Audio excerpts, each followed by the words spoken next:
faça. A hipergraça é um convite para só esperarmos. Não precisamos fazer nada. Não. Precisamos fazer alguma coisa.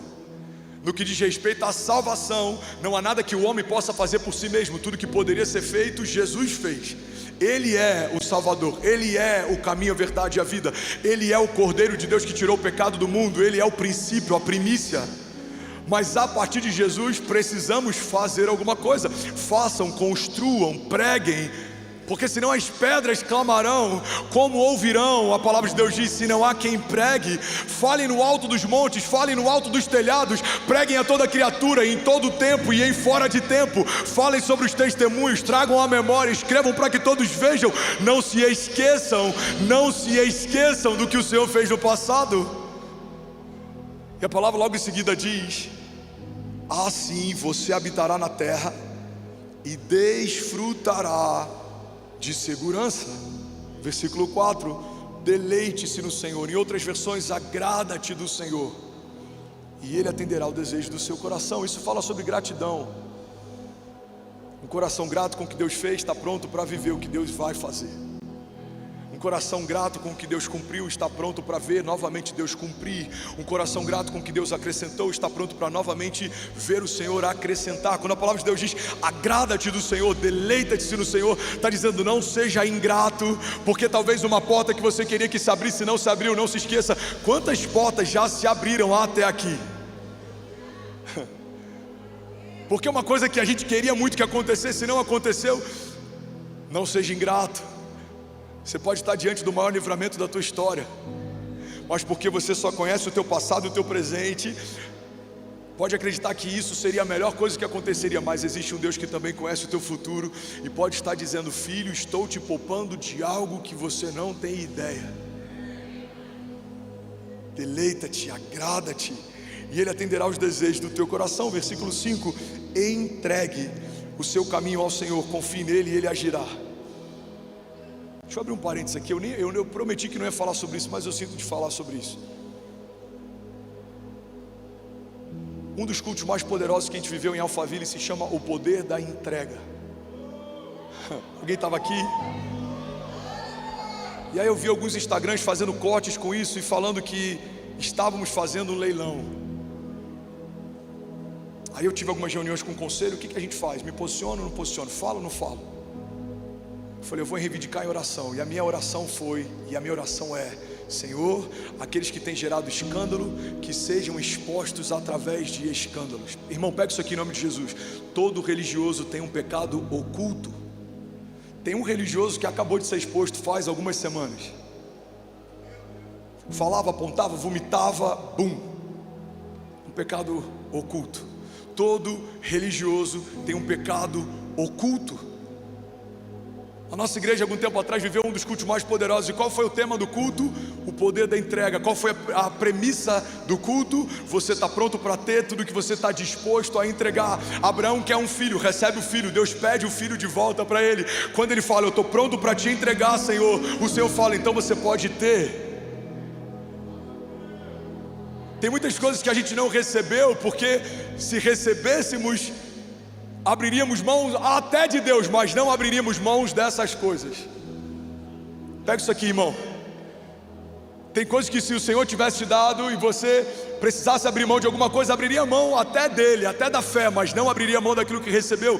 Porque quando a gente coloca alguma coisa no lugar de Deus, Deus precisa sair do lugar que é dele. Ele não ocupa ou divide espaço com ninguém. Alguém está comigo? Diga amém. Então o versículo 5 fala: entregue os seus caminhos ao Senhor. A entrega é algo poderoso, porque quando eu entrego, eu perco a propriedade, eu perco o governo. Eu estou dizendo: Deus não é mais meu, eu entreguei. Os meus filhos não são mais meus, eu te entreguei. A minha casa não é mais minha, eu te entreguei. A minha empresa não é mais minha, eu te entreguei. O meu chamado não é meu, eu te entreguei. Então quando você entrega, você está pronto para ter. Por quê? Porque você pode se desprender de qualquer coisa, mas escolheu nunca se desprender do Senhor. Eu senti isso no meu espírito quando a gente recebe o Green Card com 3 dias, com 3 meses, Deus fala, volta para o Brasil. Deus falou, se você estiver pronto para abrir mão do sonho americano, você está pronto para eu te entregar nações. E é isso que a gente vê todos os domingos, nações estão sendo tocadas, Deus está fazendo algo grande. Por quê? Porque em algum momento eu preferi me desprender de uma geografia para poder me mover apostolicamente em geografias. Irmão, guarda isso em nome de Jesus. A geografia que você está, o lugar que você mora, aquilo que você tem, não é maior do que o Deus que te chama pelo nome. Ele pode acrescentar 1000 vezes mais do que tudo que você já viveu até aqui. Você só não pode abrir mão da tua fé, você só não pode abrir mão do Senhor, você só não pode abrir mão da tua família, dos teus filhos. Isso é precioso. Deus está te confiando algo grande. Alguém comigo aqui diga amém. Versículo 6, Ele deixará claro como alvorada que você é justo, como o sol do meio-dia que você é inocente. Versículo 7, então descanse. Fala para quem está ao seu lado, descansa. Descanse, irmão. Descansa. Tem crise lá fora, descansa. É fácil, não é? Mas é a única coisa que nos dá o escape. Todas as vezes que a gente tenta lutar para resolver, a gente se cansa mais e não resolve. Todas as vezes que a gente escolhe descansar, Deus começa a operar o que eu sozinho não conseguiria. Alguém já viveu isso em algum momento? Chega no momento que a gente está tão cansado e fala, cara, eu vou descansar em Deus. Ele sabe o que eu preciso, Ele vai me dar o escape. E aí o escape vem. Irmão, olha para mim, pega isso aqui em nome de Jesus. Gênesis, princípio de tudo. 7 dias. Deus constrói em 5, gera o homem no 6º e descansa no 7º. Mas se Deus não se cansa, a palavra em outro momento fala que Ele não se cansa. A gente poderia até dizer, a palavra de Deus está em contradição, a palavra de Deus está com uma incoerência, porque se em um momento a Bíblia fala que Ele não se cansa, por que no 7º dia lá no princípio Ele descansa? Porque o descanso de Deus não é sobre um Deus cansado que precisa recarregar, é sobre um Deus pleno que está contemplando o que fez. E está chamando a criação para contemplar junto de si. Pega isso aqui, irmão. A contemplação ao final de um ciclo é a primícia para o próximo ciclo. Quando eu paro para celebrar o que Deus fez, eu me preparo para aquilo que o Senhor ainda irá fazer. Então imagina, a transição de um ano para o outro. Por que a gente fala tanto sobre o quão importante é, o quão profético é uma virada de ano? Porque nos despedimos de um ano extraordinário, celebramos um ano extraordinário, agradecemos um ano extraordinário e profetizamos um novo ano e declaramos sobre o novo ano. Então a transição de uma estação é quando você se despede de algo que a partir de agora se torna velho e você agora se reveste de uma nova estação que a partir de agora se torna o novo de Deus. Alguém está comigo? Diga amém. É como esse culto, eu estou dando o meu melhor, eu estou entregando tudo que eu posso, eu estou celebrando, eu estou olhando para cada detalhe, eu estou curtindo aquilo que Deus está fazendo, eu estou me deleitando. Por quê? Porque ao final do culto das 18 eu estou me despindo do velho e no próximo domingo, 9 da manhã, eu estou me revestindo do novo. Deus está transicionando o tempo inteiro, está fazendo o tempo inteiro coisas novas, em algum momento se tornarem velhas. O novo de Deus é contínuo. Alguém está comigo? Então eu preciso, irmão, descansar no cumprimento de algo que Deus fez até aqui e contemplar para crer naquilo que Deus vai fazer a partir daqui. Por que descanso é mandamento? Porque a nossa natureza humana é ativista. A nossa natureza humana, ela quer fazer o tempo inteiro, mas descanso também é feito. Escolhemos descansar, nos deleitar. E a palavra de Deus diz: descanse no Senhor e aguarde por Ele com paciência. Não se aborreça com o sucesso dos outros e nem com aqueles que maquinam o mal. Igreja de Jesus, é tempo de se levantar, é tempo de confiar mais, é tempo de descansar mais, é tempo de fazer mais. Faça o bem, confie, descansa, creia. E Ele vai surpreender alguém aqui nesse ano. Eu não sei quem é. Se é você, toma posse disso em nome de Jesus. Esse é o ano extraordinário do Senhor para alguém aqui nessa manhã. Alguém está comigo? Diga amém. A gente encontra na Bíblia muitos arquétipos e muitos tipos de posicionamento. A gente encontra Homens leais, escudeiros e protetores, como os valentes de Davi. Eram homens loucos que se tornaram poderosos na batalha. A gente encontra homens sábios, como Daniel, que tinha mais sabedoria do que todos os sábios da Babilônia. A gente encontra líderes como José, como Davi, como Moisés, como Neemias. A gente encontra homens que ensinavam, nós encontramos homens que construíram, nós encontramos homens que batalharam, nós encontramos homens que fizeram grandes feitos, nós encontramos sacerdotes. Todos os tipos de posicionamento e todos os arquétipos são encontrados nos personagens bíblicos. O que eu preciso fazer na minha jornada de fé é entender qual é o meu arquétipo e qual é a minha posição, qual é o meu chamado e qual é a minha missão, o que eu carrego e o que Deus me chamou para fazer, porque eu não vou prestar contas sobre o chamado do irmão da cadeira do lado, mas eu vou prestar contas dos talentos que recebi e não usei. A Bíblia fala que o Senhor que acrescentou talentos voltou para prestar conta dos talentos que deu. Aqueles que enterraram o pouco que receberam lhe foi retirado, mas aqueles que administraram bem receberam mais. Irmão, com muito temor eu falo, eu me vejo 10 anos atrás, eu vejo o que o Senhor está fazendo hoje, eu não tenho dúvida. Há um acrescentar de Deus, há um acréscimo de Deus, por conta da fidelidade com o pouco que eu havia recebido. Irmão, você não tem noção do pouco que eu carregava no início da minha jornada de fé. Você não tem noção de como eram as pregações, de como era a liderança, de como era a minha jornada. Você não tem noção do primeiro marido que Kézia recebeu há quase 17 anos atrás, que era impulsivo, que era inconstante, que era carnal, que era explosivo, mas no pouco Deus viu algum tipo de fidelidade, foi acrescentando, e eu quero declarar que hoje eu sou um líder melhor do que eu era, mas é um líder muito pior ou inferior do que eu vou me tornar. Eu sou um pai melhor do que eu era, mas sou um pai ainda muito pior do que o pai que eu vou me tornar, e assim vai ser você. Você vai brilhando, brilhando, brilhando até se tornar dia perfeito.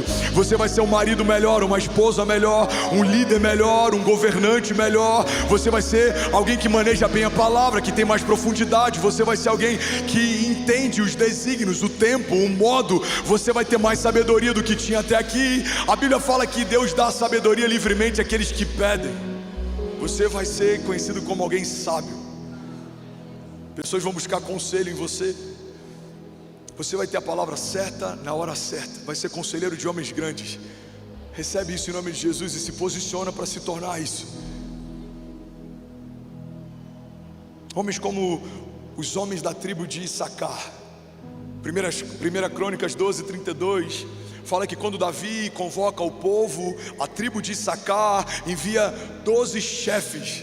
E esses homens da tribo de Issacar, eles tinham algo poderoso, Caio, eles tinham algo interessante. Eles discerniam o tempo. Alguns estudiosos acreditam que quando a Bíblia fala que eles discerniam o tempo, eram homens que entendiam quando ia chover, eles entendiam do clima, eles entendiam de estações. Mas há também uma parte dos estudiosos que acreditam que eles discerniam o tempo de se mover, como fazer. Eles eram conselheiros, eles sabiam o tempo certo, o tempo perfeito. E eles são enviados pela tribo de Issacar para compor esse ajuntamento de Davi.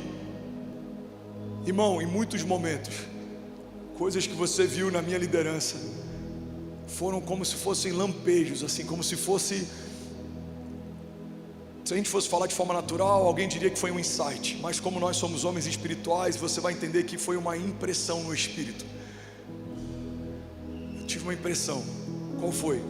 Vamos fazer um lago para o batismo. Mas ainda é cedo, mas a igreja é pequena, mas é muito caro, mas é muito grande. Não, vai se tornar pequeno, porque quando abrimos espaço, Deus vai operar e isso vai se tornar um marco na nossa casa. Vamos expandir, mas para que isso tudo? São 35 mil metros quadrados, vai se tornar pequeno. Eu sinto que quando trouxermos mais vasilhas, o Senhor vai continuar derramando o seu azeite. Existe óleo interminável, porque a fonte é o céu, e no céu não há falta, no céu não há limite. Se você tiver uma fé ilimitada, você viverá milagres ilimitados. A fé não limita a Deus, Deus não limita a fé. Deus está aguardando que homens ousados e crentes se posicionem e creiam para que Ele opere grandes feitos. Alguém está comigo aqui? Diga amém. Que se levantem homens como os chefes da tribo de Issacar, que discernem o tempo. Você vai falar na tua empresa, você que é empresário, é tempo de comprar. O seu conselho vai falar, não é para comprar, o mercado diz que não é para comprar, os índices dizem que não é para comprar. Você vai falar, não, esquece tudo isso. Deus me disse para comprar. Compremos. E vai ter momentos que você vai falar, é hora de vender. Não tem como, está no meio de uma valorização, é o melhor momento, vai explodir. Não. Não é sobre o que o mercado diz, é sobre o que o meu Deus me disse. Mulher, a casa está linda, é tempo de se mudar. Amor, não faz isso. Eu acabei de fazer os móveis planejados, a gente está tão feliz. Não, você não está entendendo. Isso aqui é incrível, mas Deus me mostrou, tem algo maior. Se prepara as malas, tem mudança. Aqueles que caminham com Deus precisam ser desprendidos de tudo que é natural, porque o sobrenatural ama confundir o natural. Porque Jesus vem andando sobre as águas e não voando, porque voar é algo natural, os pássaros voam, mas andar sobre as águas era algo inédito, ninguém nunca tinha visto. Quem pode submeter a matéria a algo inédito? Só aquele que estabeleceu as leis naturais, aquele que estabelece a densidade da água, aquele que estabelece a dinâmica da gravidade. Ele pode confundir. Aquele que estabelece o átomo pode dividi-lo. Aquele que estabelece a história pode separá-la. Você pode não crer em Jesus, mas o teu calendário, e tudo que você faz, e tudo que você compra, e a tua data de nascimento, e a tua certidão de nascimento, tudo fala a respeito de um tempo que é marcado entre antes e depois da vinda dele. Ele mudou a história, ele mudou o calendário, ele afetou tudo, ele mudou a política, ele mudou como nos movemos, ele mudou tudo, porque ele é Deus. Quem faz a história, quem cria a história, pode alterá-la como quer. Alguém está comigo? Diga amém. Isaías 9,6 fala que ele é o pai da eternidade. Ele não é o criador, ele é o pai, porque não é uma criação, é filiação. Não é algo que foi feito pelas mãos dele, é algo que saiu de dentro dele, é algo que carrega o DNA dele. A história chama Deus de pai. Igreja de Jesus, a história chama Deus de pai, e estamos ansiosos, preocupados em como será a nossa história. A história bate continência quando ele fala, ela se move de acordo com o que ele diz. Então não andeis ansiosos com coisa alguma. Lancem sobre mim a vossa ansiedade, diz o Senhor, eu tenho cuidado de vocês. Por que estamos ansiosos? Se a ansiedade é uma preocupação antecipada com algo que não se estabeleceu, quando entendemos que na verdade tudo que ainda vai se apresentar para mim já se apresentou ao meu Deus, não há nada que o surpreenda, ele não é pego de surpresa. O que é futuro para homens não é futuro para Deus. Alguém comigo aqui, diga amém. Jesus, eu tenho 17 minutos para terminar essa mensagem. Alguém está recebendo algo de Deus aqui nessa manhã? Isso poderia ser uma série. Ainda bem que eu vim, Jesus. Homens que discernem o tempo. Homens que discernem o tempo vão ser lembrados na história como homens visionários. Cara, você é muito visionário. Não, você não viu nada extraordinário, você não criou nada